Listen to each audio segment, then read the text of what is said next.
Amen. Amen. Je crois que Dieu est là ce soir. Amen. C'est notre dernier gong. Tu peux reprendre ta place.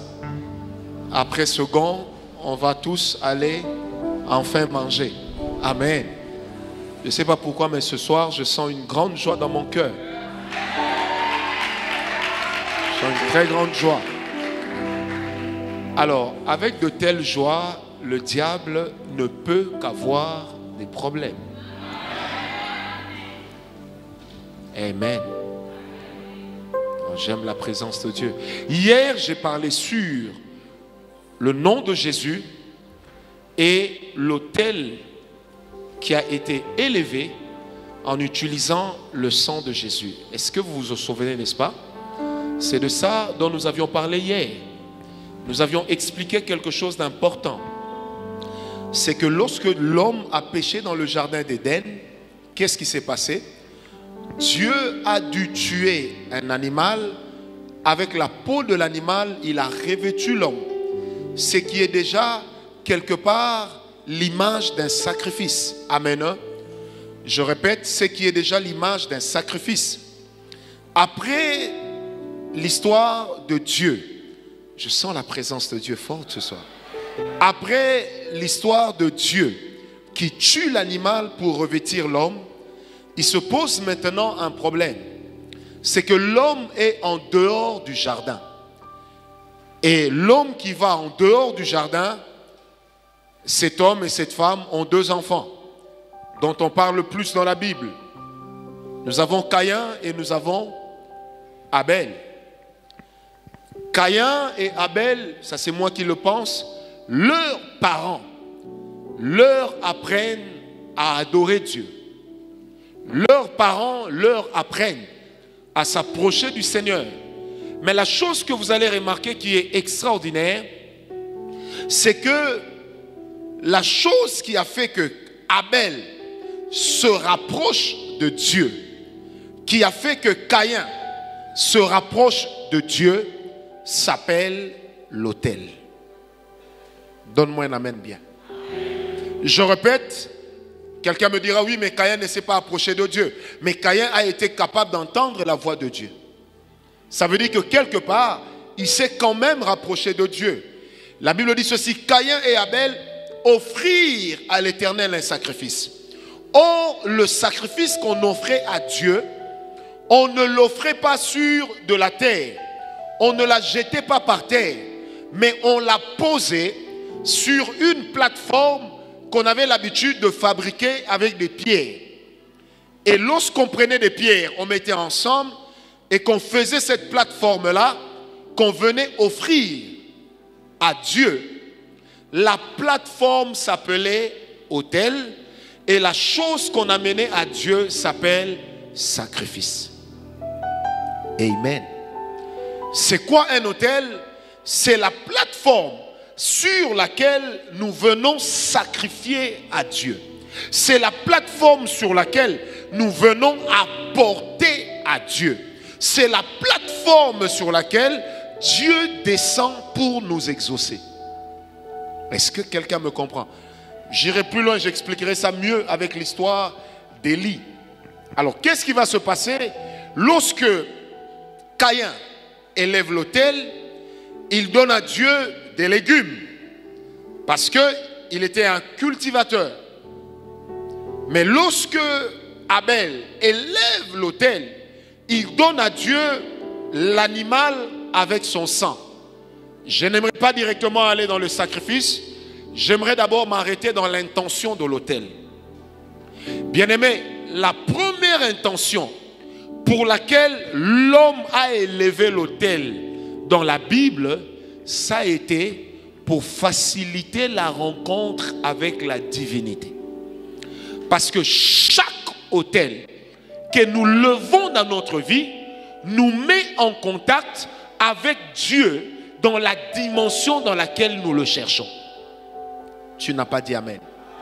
Je répète, parce que chaque autel que nous élevons dans notre vie nous met en contact avec Dieu dans la dimension dans laquelle nous le cherchons. Pourquoi est-ce que je ne dis pas nous met en contact avec la divinité? Parce qu'aujourd'hui, ce qui nous met en contact avec la divinité, c'est le sang de Jésus. Amen. C'est le sang de Jésus qui nous met en contact avec la divinité, avec Dieu. C'est le sang de Jésus qui crée le pont entre Dieu et nous. Mais lorsque j'élève mon autel, ça veut dire, papy, que je viens chercher Dieu dans une dimension particulière à mon problème. Une dimension dans laquelle je ne l'avais jamais vu là avant. Parce que tu peux chercher Dieu en continuant à demeurer pauvre, mais tu le rencontreras.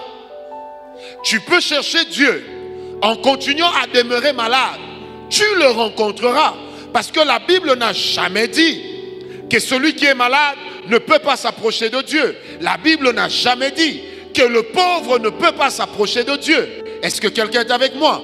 Mais une chose est claire, c'est que Dieu étant multidimensionnel, la dimension dans laquelle je lève mon autel, c'est la dimension dans laquelle je m'attends à l'intervention divine. C'est pour dire, Dieu est à la fois bénédiction, richesse, épanouissement, guérison. Dieu est à la fois élévation. Dieu est à la fois protection. Est-ce que quelqu'un me comprend? Mais ce que je cherche de Dieu, c'est par rapport à cet autel que j'élève que Dieu vient me rencontrer dans la dimension dans laquelle je le cherche. C'est pourquoi dans la vie de l'homme, il arrive que nous ayons un problème particulier pour lequel nous venons élever l'autel. Lorsque j'élève l'autel en disant j'aimerais maintenant trouver Dieu dans la dimension de la richesse parce que je suis demeuré longtemps pauvre, ça veut dire que l'autel que j'élève attire Dieu dans cette dimension-là. Autrement dit, l'autel nous permet de pénétrer les diverses dimensions de la manifestation divine. Je ne sais pas si je vais trop vite. Amen. Est-ce que quelqu'un est avec moi? C'est pourquoi je n'élèverai pas un autel de louange quand je suis en train de chercher Dieu dans la dimension de la guérison. Parce que l'autel attire Dieu dans la dimension dans laquelle nous l'avons cherché. Lorsque Abel a élevé son autel, lorsque Caïn a élevé son autel, ils ont cherché un contact avec Dieu. Et vous allez remarquer que ça a réussi. Pour preuve, l'Éternel est descendu parler à Caïn. Il a même dit à Caïn ceci. Il dit, Caïn, est-ce que vous voulez qu'on le lise? Amen. Est-ce que quelqu'un est avec moi? Caïn, nous sommes dans Genèse.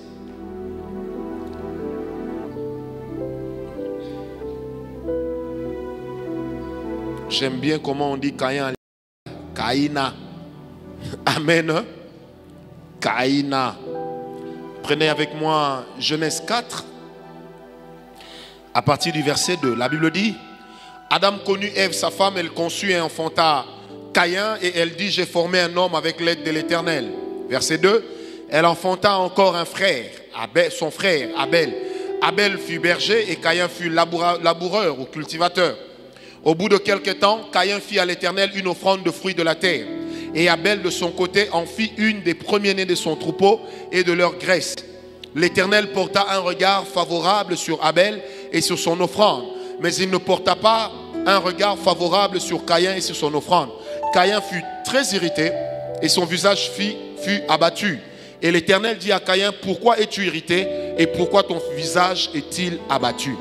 Certainement si tu agis bien, tu relèveras ton visage, et si tu agis mal, le péché se couche à ta porte et ses désirs se portent vers toi. Mais toi, domine sur lui. Cependant, Caïn adressa la parole à son frère Abel, mais comme ils étaient dans les champs, Caïn se jeta sur son frère Abel et le tua. L'Éternel dit à Caïn, où est ton frère Abel? Il répondit, je ne sais pas. Suis-je le gardien de mon frère? Et Dieu dit, qu'as-tu fait? La voix du sang de ton frère crie de la terre jusqu'à moi. Et Dieu dit, qu'as-tu fait? Amen. Maintenant tu seras maudit de la terre, qui a ouvert sa bouche pour recevoir de ta main le sang de ton frère. quand tu cultiveras le sol, il ne te donnera plus sa richesse. Tu seras errant et vagabond sur la terre. Caïn dit à l'Éternel, mon châtiment est trop grand pour être supporté. Voici, tu me chasses aujourd'hui de cette terre, je serai caché loin de ta face. Je serai errant et vagabond sur la terre, et quiconque me trouvera me tuera. L'Éternel lui dit, si quelqu'un tuait Caïn, Caïn serait vengé 7 fois. Et l'Éternel mit un signe sur Caïn pour que quiconque le trouverait ne le tuât point. Est-ce qu'on peut acclamer la parole de Dieu? Amen. Ici, Caïn élève son autel. Pourquoi? Parce que à l'époque, que ce soit pour amener un sacrifice, une offrande, qu'est-ce qu'on faisait? On devait élever un autel. Amen. Hein? Amen. Hein? Alors lorsque Caïn élève son autel, Abel élève son autel, ils ont une intention particulière. C'est celle d'attirer la divinité. C'est celle d'attirer Dieu vers eux. C'est celle d'appeler la présence de Dieu. Amen. Hein? En fait, Dieu descend, mais il n'agrée pas le sacrifice d'Abel, de Caïn. Il agrée celui d'Abel. Et j'ai expliqué hier pourquoi. Alors, qu'est-ce qui va se passer? Le contact est quand même établi. Parce qu'à chaque fois qu'un homme élève un autel, il appelle Dieu dans le combat de sa vie. C'est pourquoi les autels font partie à la fois des armes offensives et des armes défensives. Alors, lorsque un homme a l'habitude d'élever l'autel, ça veut dire que le Dieu des autels marche avec lui à tout moment. Quelqu'un m'a donné un amen. Alors, Abel élève son autel. Dieu est d'accord. L'objectif est quand même atteint parce que Dieu est descendu. Il refuse le sacrifice de Caïn. Il accepte le sacrifice d'Abel. Mais lorsqu'il maudit Caïn, Caïn lui dit, mon châtiment est trop fort. Mais Dieu marque quand même Caïn d'un signe pour qu'aucun animal ne puisse le tuer. Mais pourquoi Dieu a quand même protégé Caïn? Parce que Caïn avait quand même eu l'intention d'élever un autel et il l'avait fait. Or, nos autels nous mettent en alliance avec Dieu. Parce que l'autel constitue la plateforme de l'alliance. Lorsque Abraham se retrouve sur la montagne et qu'il est en train de sacrifier Isaac, c'est un autel. Quand Dieu descend, Dieu se met en alliance avec Abraham. Et Dieu va plus loin. Il va jusqu'à changer les modalités du sang d'Abraham. Pourquoi? Parce que l'autel est une alliance avec Dieu. Or, nous élevons des autels autant que nous le pouvons. Pourquoi? Parce que nous cherchons Dieu dans ces diverses dimensions afin d'être qualifiés pour les meilleures choses qu'il y a sur la terre. Est-ce que quelqu'un m'a compris? Parce que l'autel nous permet de trouver Dieu dans une dimension de notre vie. Alors, quiconque élève des autels acquiert ou démontre une certaine dimension de maturité avec Dieu.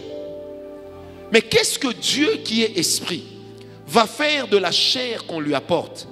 Parce que l'autel se cache dans l'intention de notre cœur d'attirer Dieu.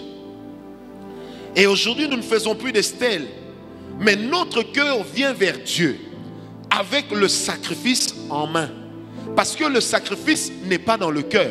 Le sacrifice est à la main, mais l'autel est dans le cœur. Est-ce que quelqu'un m'a compris? Je répète, l'autel est dans le cœur, le sacrifice est à la main.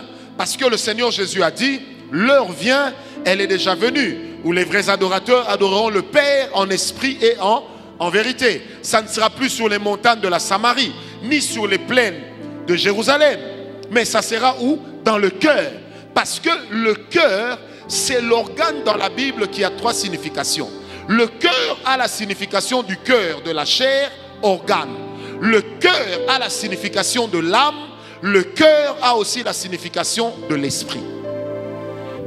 C'est pourquoi la Bible dit, tu serviras l'Éternel ton Dieu de tout ton cœur, de toute ton âme, de toute ta pensée. Ça veut simplement dire, tu serviras l'Éternel dans les 3 dimensions de ton être. Est-ce qu'on m'a compris? Alors, lorsque je viens vers Dieu et que j'élève mon autel, je dois avoir une intention. On n'élève pas l'autel pour faire plaisir au prédicateur. On n'élève pas l'autel pour répondre à un besoin de l'église. Sinon, ça, c'est une offrande. Mais on élève l'autel, même s'il y a un besoin exprimé. Mais nous aussi, nous devons avoir un besoin exprimé. Parce que, dis avec moi, l'autel n'est pas gratuit.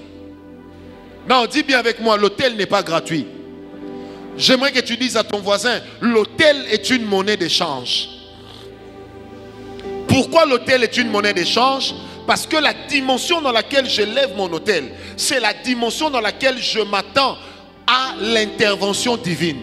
Frère, sœur, si je cherche le mariage et que je me rends compte que dans ma famille, il y a un célibat qui est ancré, pourquoi est-ce que je vais aller chercher Dieu en élevant des autels pour avoir des enfants? Je dois d'abord élever des autels pour briser les lois du célibat qui existent dans ma famille. Est-ce que quelqu'un me comprend? Maintenant, lorsque j'élève cet autel, tant que je ne me suis pas marié, l'autel du mariage est élevé, les sacrifices pour cet autel-là continueront à être apportés. C'est pourquoi je peux élever plusieurs fois le même autel, dans le sens du sacrifice, pour la même chose. Et moi, Ngawala, j'élèverai des autels jusqu'à la fin de ma vie. Donne-moi un amen bien. Jusqu'à la fin de ma vie. Parce qu'aujourd'hui, ma bénédiction, ce sont mes autels. Oh, donne-moi un amen. On n'est qu'en train d'introduire, sois calme. Tu vas découvrir des choses qui vont te révolutionner. Amen. L'autel tire sa force de l'intention du cœur et de la valeur du sacrifice. Les légumes de Caïn ne valaient pas l'animal d'Abel. Deuxièmement, l'animal d'Abel était un premier-né. Est-ce que quelqu'un me comprend? L'animal d'Abel était un premier-né. De 3, le sacrifice d'Abel avait fait couler le sang. Chose que le sacrifice de Caïn ne contenait pas. Or, le salut ne se trouve pas dans le bois, mais le salut se trouve dans le sang. C'est pourquoi nous n'avons jamais utilisé la croix de Jésus comme une arme, mais nous avons toujours utilisé le sang de Jésus comme une arme. La Bible ne dit pas que c'est le bois qui est maudit, mais la Bible dit maudit soit quiconque est pendu au bois. Et lorsque Moïse a élevé les serpents d'airain dans le désert, ce n'était pas le bois sur lequel on a élevé le serpent qui avait de la valeur, mais c'est le serpent qui était d'airain qui lui avait de la valeur. Notre autel ne tire pas sa force du nom que nous lui donnons, mais de la qualité de ce que nous sacrifions. Donne-moi un amen bien. Mais de la qualité de ce que nous sacrifions. Bien-aimés, j'aimerais que nous puissions aller dans la Bible. Il y a un homme qui a compris. Parce que j'ai souvent parlé des principes des autels en utilisant Abraham. Mais ce soir, on va faire quelque chose. Il y a un homme qui a compris le principe des autels. Il s'appelle Élie. Allez avec moi dans 1 Roi 18. 1 Roi, oh, je sens la présence de Dieu. Ce soir, tu vas prier comme ce n'est pas permis. Yes.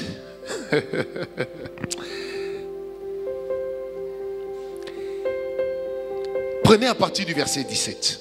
À peine Akab aperçut-il Élie, qui lui dit: est-ce toi qui jettes le trouble en Israël?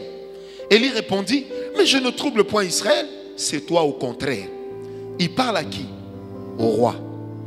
Et la maison de ton père, puisque vous avez abandonné les commandements de l'Éternel et que tu es allé après les Baals, fais maintenant rassembler tout Israël auprès de moi, à la montagne du Carmel, et aussi les 450 prophètes de Baal et les 450 prophètes d'Astarté qui mangent à la table de Jézabel. Akab envoya des messagers vers tous les enfants d'Israël, et il rassembla les prophètes à la montagne du Carmel. Alors Élie s'approcha de tout le peuple et dit: jusqu'à quand clocherez-vous des deux côtés? Si l'Éternel est Dieu, allez après lui. Si c'est Baal, allez après lui. Le peuple ne lui répondit rien. Élie dit au peuple: je suis resté seul des prophètes de l'Éternel. Il y a 450 prophètes de Baal devant moi. Amen. Écoutez ce qui est bien. Verset 23. que l'on nous donne 2 taureaux, qu'ils choisissent pour eux l'un des taureaux, qu'ils le coupent par morceaux et qu'ils le placent sur le bois sans y mettre le feu. Et moi je préparerai l'autre taureau, je le placerai aussi sur le bois, autrement dit sur l'autel, sans y mettre le feu. Puis invoquez le nom de votre Dieu. Et moi j'invoquerai le nom de l'Éternel. Le Dieu qui répondra par le feu, c'est celui-là qui sera Dieu. Et tout le peuple répondit en disant, c'est bien. Est-ce qu'on peut acclamer la parole du Seigneur? Alléluia. Oh, j'aime Dieu. Vous savez, le choix du lieu, du combat spirituel que Élie voulait déclencher avec les prophètes de Baal n'était pas un choix anodin. J'ai été étonné un jour, je lisais une recherche sur l'Ancien Testament et dans cette recherche on a dit ceci, que sous le mont Carmel se cache une grotte et qu'en fait c'est dans cette grotte qu'Élie avait l'habitude de prier. Et plus tard c'est dans cette grotte que Élie s'est retiré avec Élisée pour le former à devenir prophète. En fait, lorsque Élie a demandé aux 450 prophètes de Baal d'aller livrer bataille contre lui, premièrement, Élie les a conduits sur un lieu qu'il connaissait déjà. Pourquoi je dis qu'il connaissait et qu'il lui était favorable? Parce que tout simplement, nous sommes dans l'Ancien Testament et nous sommes dans la logique des autels. Lorsque un homme s'approchait de Dieu, il devait toujours avoir un sacrifice, fût-il Élie. Parce que la Bible dit, tu ne t'approcheras pas de l'Éternel les mains. Et Moïse dit, même celui qui n'a pas doit se battre pour apporter quelque chose. Et Élie aussi était soumis à la loi mosaïque. Donc Élie avait l'habitude, lorsqu'il venait, d'élever déjà son autel. Or, le principe des autels, c'est lequel? Le domaine dans lequel et pour lequel j'élève des autels, c'est un domaine de ma vie qui sera exclusivement consacré au Dieu pour lequel j'ai élevé l'autel. Parce que l'autel est une forme de propriété spirituelle. Si j'élève un autel contre la sorcellerie, ça veut dire que la sorcellerie ne peut plus jamais prendre d'assaut ma vie, ni celle de ma famille. Parce que le domaine dans lequel j'ai élevé l'autel, c'est Dieu qui en est propriétaire. L'autel est une forme de propriété spirituelle. Tu veux devenir l'aîné de ta famille, tu veux diriger les gens, tu veux les influencer, élève un autel au nom de ta famille. Le Dieu auquel tu auras élevé l'autel, c'est celui-là qui deviendra le Dieu de la famille. Pourquoi nos pères, francs-maçons, rosicruciens et j'en passe, parviennent à influencer la famille? Parce que c'est eux qui font les plus grands sacrifices dans la famille. Et c'est pourquoi vous allez voir, tu parles en langue, mais les lois des autels de ton père dominent toujours sur toi. Pas parce que tu habites sa maison, mais parce qu'il a sacrifié au nom de la famille. Donne-moi un amen bien. Vous allez même remarquer que même dans la sorcellerie, celui qui monte le plus dans la sorcellerie, c'est celui qui a sacrifié le plus. Mais ça, il n'y a que les enfants de Dieu qui sont incapables de comprendre. Oh, est-ce que quelqu'un me comprend? Élie dit au prophète de Baal, allons sur le mont Carmel. Mais Élie savait que le Carmel était déjà un lieu qui lui était acquis. Il savait que sur le Carmel, j'ai déjà sacrifié à Dieu. Là où j'ai sacrifié pour Dieu, j'ai même la chair de poule en vous le disant. Quiconque vient sacrifier là-bas ne peut pas avoir le dessus sur mon Dieu, surtout que mon Dieu, c'est le Dieu d'Israël. Et que la Bible dit de lui qu'il est l'Éternel, le Dieu des armées. C'est quoi le Dieu des armées? Ça veut dire il a la capacité de rabattre, de vaincre et d'écraser tous ceux qui se présentent contre lui comme une armée. C'est pourquoi la Bible dit que même si l'ennemi se lève comme un fleuve, l'Esprit de l'Éternel le mettra en fuite. Est-ce que quelqu'un m'a compris? Élie leur dit, allons sur le Carmel. En fait, traduisez, Élie leur dit, allons chez mon Dieu. Allons là où je rencontre Dieu. Et quand ils arrivent là-bas, Élie dit qu'on nous donne 2 taureaux. Peu importe d'où ça viendra, mais qu'on nous donne 2 taureaux. Mais que ce ne soit pas 2 taureaux morts. 2 taureaux en vie. Parce que chacun devait fournir l'effort de donner la mort au taureau. Il n'y a jamais une valeur sûre dans un sacrifice qui ne t'a rien coûté. Est-ce que quelqu'un me comprend? Et Élie leur dit, tuez le premier votre taureau, mettez-le sur l'autel. Ils ont tué le taureau, ils l'ont coupé en morceaux, ils ont mis le bois, ils ont dressé l'autel, ils ont posé dessus, ils ont appelé leur Dieu. Leur Dieu n'a pas répondu. Frère, il faut comprendre la Bible. Quelqu'un un jour prêchait, il dit, parce que les dieux Baal ne se manifestaient pas. C'est faux, ils s'est manifesté. Les dieux de Baal, c'était de Dieu qui s'est manifesté. Parce que même Nimrod s'est prosterné devant Baal. Et il avait créé sa propre religion à laquelle Jézabel va souscrire en son temps. Donc les Baals étaient des dieux. Lorsqu'on les appelait, ils se manifestaient. Lorsqu'on les interrogeait, ils parlaient. Les Baals aussi donnaient des prophéties. Les Baals aussi tuaient des hommes. Les Baals aussi faisaient des miracles. Est-ce que quelqu'un m'a donné un amen? S'ils sont venus avec cette assurance, écoutez, il y avait d'une part les prêtres de Baal, d'autre part les prêtres d'Astarté. Et en ce temps-là, Astarté, appelée la reine du ciel, c'était l'esprit représenté par la femme. C'était l'esprit le plus puissant de l'époque.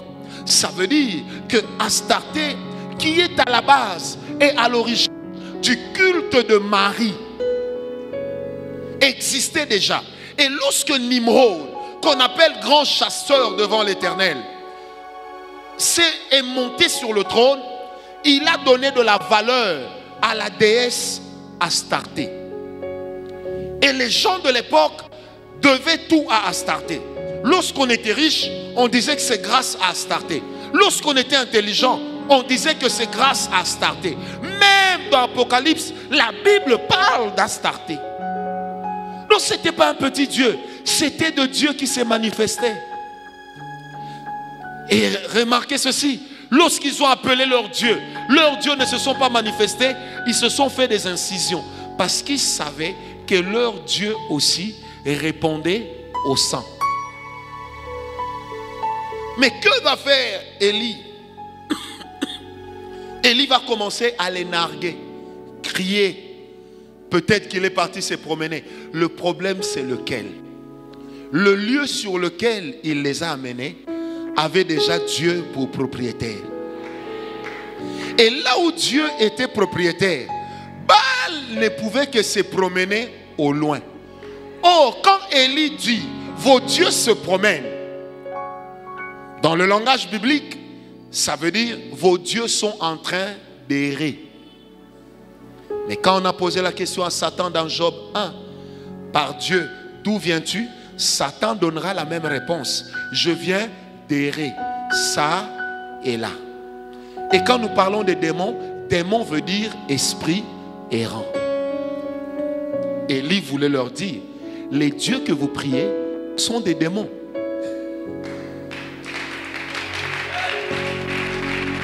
Et comme vos dieux sont des démons, ils ne peuvent pas venir défier Dieu là où il y a des autels.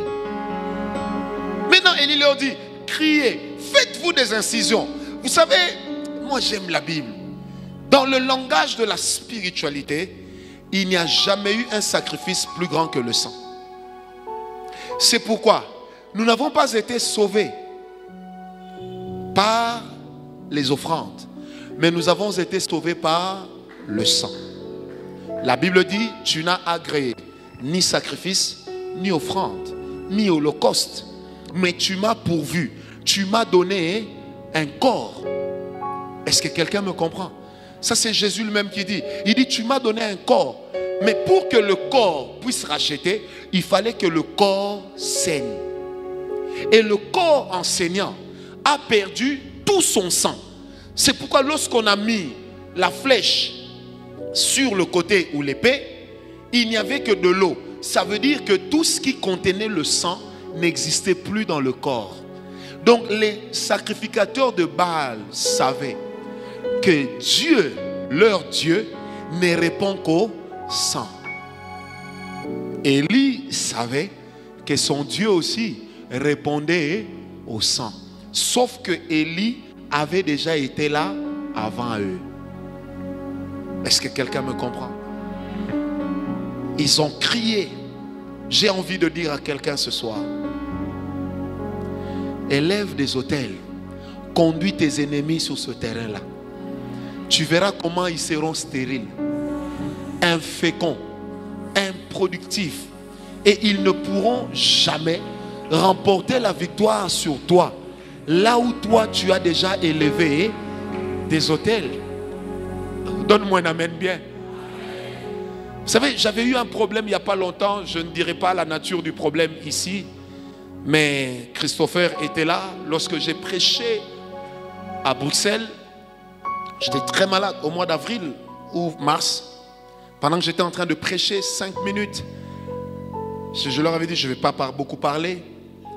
Et le Seigneur m'a dit clairement, tu dois faire un autel. Tu dois dresser un autel, tu dois apporter un sacrifice avec la plus belle voiture que tu as.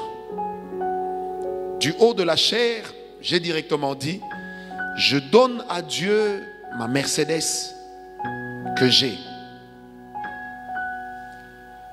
Mais, je vais vous dire, ma femme aurait témoigné, et ceux qui me connaissent bien le savent, moi je suis un amoureux des Mercedes. Et la classe S est une voiture que j'ai toujours aimée. Depuis que je suis enfant, je me disais, moi je dois avoir une Mercedes classe S. Et je l'ai eu d'une manière miraculeuse. Maintenant je dois le donner à Dieu. Ça me faisait mal. Quand il m'a raccompagné avec d'autres frères qui étaient là à l'hôtel, je leur ai dit, j'ai donné ce sacrifice pour telle raison. Et j'ai écrit à ma femme, j'ai dit, voilà, j'ai fait tel sacrifice. Elle m'a tout de suite écrit, elle dit, si Dieu te l'a mis à cœur, fais-le. Je l'ai fait. Alors, le problème pour lequel j'ai élevé l'autel se compliquait de plus en plus. Ma femme m'appelle, elle me dit, regarde, il y a ça. J'ai dit, justement, j'ai élevé l'autel pour ça. Sois calme. Quoi qu'on dise, rien ne peut changer. Un petit à moi avec qui de temps en temps nous prions est venu me voir. Il me dit, j'ai vu tel blocage, j'ai vu tel blocage. Je lui ai dit, je ne prie pas là où j'ai déjà élevé un autel. Je refuse.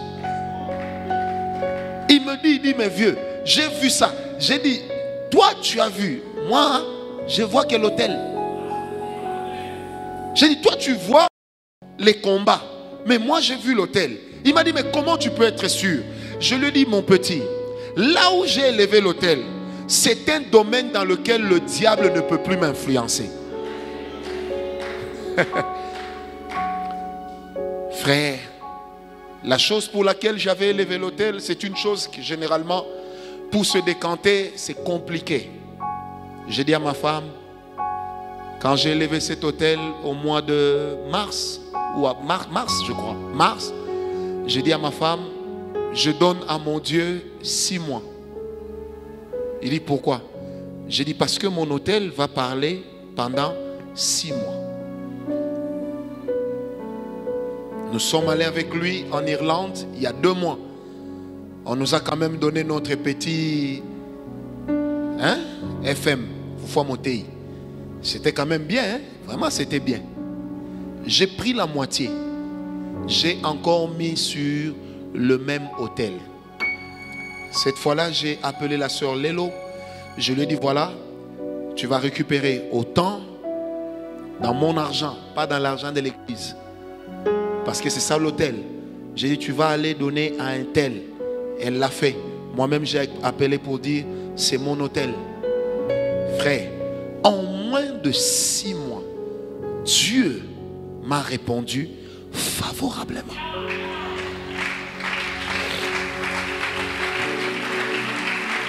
Vous savez pourquoi Dieu m'a répondu favorablement? Parce que là où j'élève mon hôtel, ma parole devient comme la parole de Dieu. En face de moi, les ennemis ont leur Dieu. Moi, j'ai mon Dieu. Sauf que mon Dieu ne peut pas se battre avec les dieux de mes ennemis. C'est rabaisser Dieu.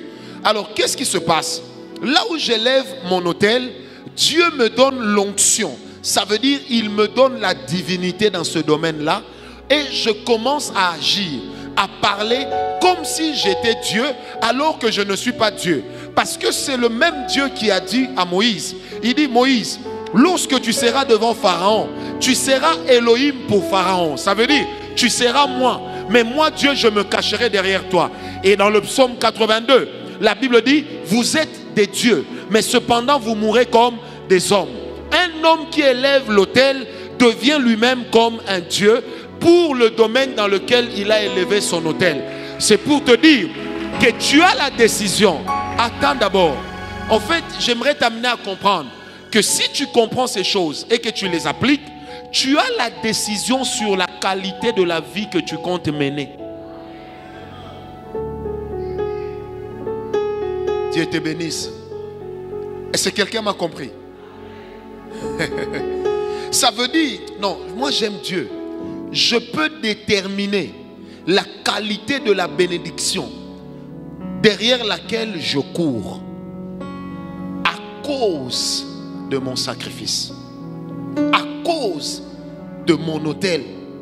Je peux définir. C'est un peu comme si, lorsque nous parlons des autels, j'aimerais le dire, c'est trop risqué, mais je le dis. C'est un peu comme si lorsque nous élevons nos autels, Dieu nous donne la décision. Parce que Dieu avait lui-même dit à Moïse, tu feras de Pharaon ce que tu voudras. Le domaine dans lequel tu élèves les autels, c'est le domaine dans lequel Dieu t'utilise comme un Dieu. Maintenant, tu dois avoir un esprit fort. Tu dois être un homme de foi. Tu dois être un homme d'une parole forte. Pourquoi? Parce qu'en face de toi, tu n'es plus en train de combattre des hommes, mais tu es en train de combattre des esprits, mais des esprits qui se sont élevés comme des dieux. Et toi, tu deviens un Dieu au même niveau que ces dieux-là. C'est pourquoi l'autel est un combat des dieux. Dis à ton voisin, l'autel n'est pas un combat des hommes. Mes amis, un homme normal ne peut pas lever les autels. Un homme normal ne fait pas des sacrifices. Un homme normal ne fait pas des choses qui bougent le surnaturel. Il faut être un homme extraordinaire. Oh, donne-moi un amen bien. Il faut être un homme extraordinaire pour le faire. Et ce n'est que quand tu es un homme extraordinaire que Dieu t'élève dans une dimension de Dieu et en face de toi. C'est pourquoi la Bible dit, car nous n'avons pas à combattre contre la chair et le sang. Dans la version parole vivante, on dit, nous ne combattons pas seulement contre la chair et le sang, mais nous combattons dans les lieux élevés. Parce que tes autels changent la dimension dans laquelle tu opères. Et la Bible va plus loin pour dire, toujours dans la version parole vivante, que nous combattons qui? Des principautés, des autorités, des dominations. Maintenant on dit des esprits qui veulent nous imposer un rythme de vie. Donc lorsque j'élève mon autel, je combats ces esprits. Par conséquent, lorsque j'élève mes autels, qu'est-ce qui se passe? Je m'impose un nouveau rythme de vie. Dis à ton voisin, tu as les données pour changer la qualité de ta vie. Non, non, dis-le lui bien. Alléluia. Tu as les données pour changer la qualité de ta vie. Vous savez, le jour où Dieu a commencé à m'enseigner sur ces choses, j'ai compris combien est grande l'autorité que Dieu a donnée à l'église. J'ai compris combien est grande l'autorité que Dieu nous a donnée, pas seulement en tant qu'enfants de Dieu, mais que Dieu nous a donnée à partir des actes que nous posons. Est-ce que quelqu'un m'a compris? Vous savez, toutes les guerres qui se passent dans le monde sont d'abord des guerres d'esprit. Jamais des guerres de chair, toujours des guerres d'esprit. Lorsqu'Israël allait en la guerre, Israël sacrifiait et Dieu combattait sur le champ de bataille. Lorsque toi tu vas dans les guerres spirituelles, sacrifie. Quand tu iras sur le champ, Dieu combattra pour toi. Qui m'a donné un amen? Alléluia. Et la Bible va plus loin, toujours dans 1 Roi 18, la Bible dit, mais lorsque Élie a pris ces morceaux à l'huile de taureau, qu'il a posés sur l'autel, il a invoqué Dieu. Retenez bien, il a fait quoi? L'invocation est différente d'une prière. Qui avait déjà eu à toucher au fétiche ici quand il était païen? Qui a déjà touché? Même les fétiches, Robert va tomber tout, des coups de tête. Qui avait touché à ça? N'ayez pas peur, vous n'avez pas la sorcellerie, répondez-moi. Peter, même toi, jamais. Jamais. Papi, même toi. Tu es sûr? Moi, j'avais un ami, il était petit de taille comme ça. Son père était un grand féticheur. C'est son père à l'époque qui faisait les fétiches pour Vita Club. Quand ce garçon, le jour où nous nous sommes donné rendez-vous pour nous battre, nous sommes allés nous battre sur des moellons. Et il y avait les jolies filles de l'école qui nous entouraient. Avec sa tête, je me suis dit, je vais laminer ces petits copieusement. Frère, quand nous sommes montés sur les pieds, il s'est mis comme ça. Il a commencé à dire des paroles que personne ne comprenait. Il a commencé à invoquer. Frère, j'ai vu comment les moellons se brisaient en dessous de ses pieds. Maintenant, j'ai regardé les filles. Je me suis dit, hé, Ngawala, tu vas perdre le succès. Un vieil ami à moi qui est mort a lancé en lingala. Donc n'attends pas qu'il termine ses invocations. Frère, pendant qu'il était comme ça, et que ça, les pierres se cassaient et se concassaient. Ah, j'ai tiré sa tête. Bah! Ketchup. Il a voulu bouger comme ça. Bah! Maintenant, il voulait réagir. Les gens ont crié, allô, Guinaye. Fini. Et je me suis fait un mythe d'un garçon très fort. En fait, il ne faut pas aimer la bagarre, c'est pas bien. En fait, par là, j'aimerais parler de quoi? Lorsqu'il était en train de faire ce que certains peuvent appeler prière, il faisait une invocation. Or, un homme qui est étranger à un système spirituel ne peut pas invoquer le Dieu de ce système. C'est pourquoi Élie dit, vous invoquerez votre Dieu. Ça veut dire, pas le mien. Mais moi aussi j'invoquerai mon Dieu. Or, ne peut invoquer son Dieu que celui qui a une alliance avec son Dieu. Or, l'alliance se traitait toujours sur le sacrifice, sur l'autel.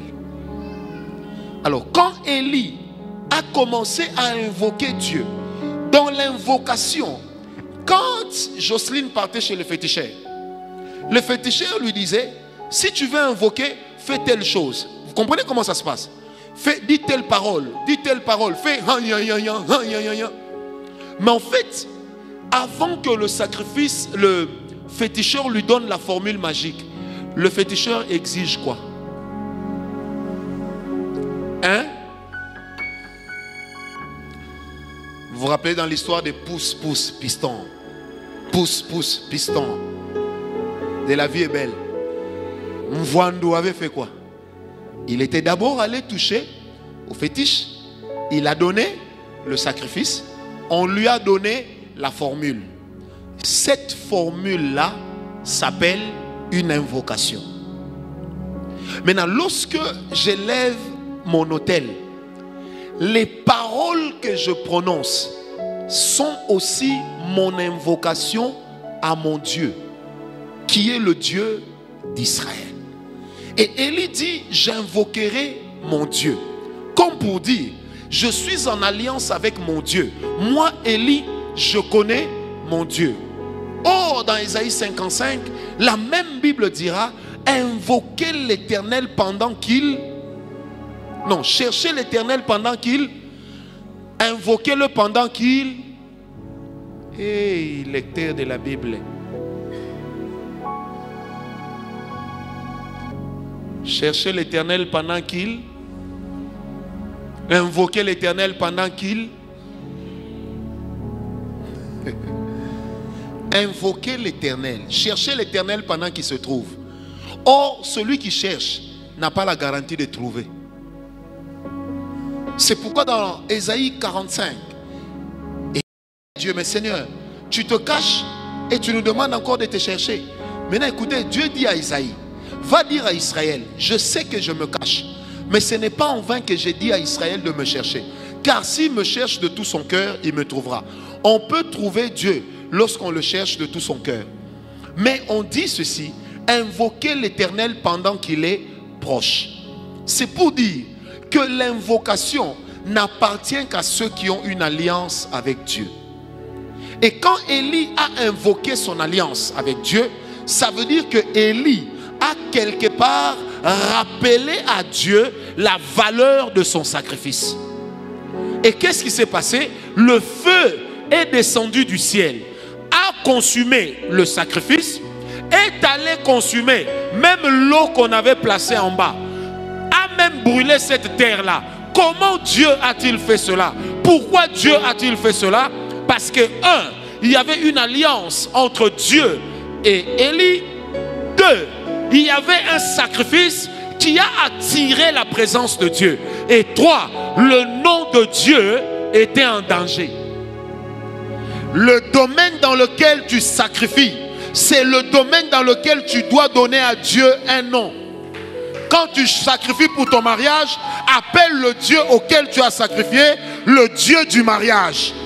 Quand tu sacrifies pour les enfants, appelle le Dieu auquel tu as sacrifié le Dieu des enfants.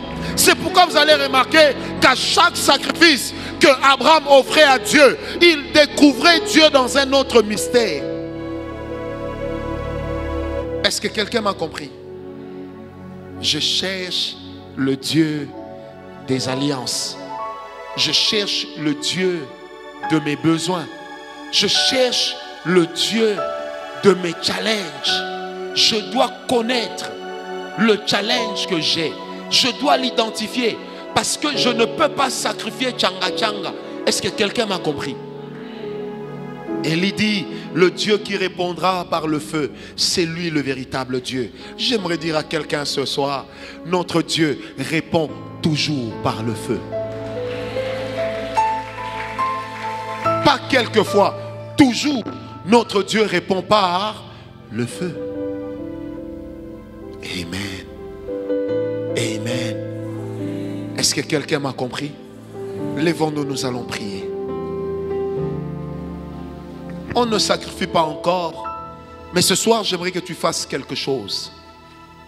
Tu as peut-être déjà eu des sacrifices dans le passé, mais j'aimerais que tu dises à Dieu, Seigneur, je viens te rappeler mes sacrifices que j'avais apportés sur ton autel. Je viens te rappeler tout ce que j'avais amené chez toi. Souviens-toi de cela, parce que c'est la valeur de mon alliance avec toi. Est-ce que quelqu'un est d'accord avec moi? J'aimerais que nous puissions élever la prière, la voix dans la prière. Ne parle pas dans le cœur, parle par la bouche. Élevons nos voix. Si tu ne veux pas être entendu, tu acclames en priant. Prions ensemble. Je te donne 10 minutes. Prie avec moi.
Alléluia.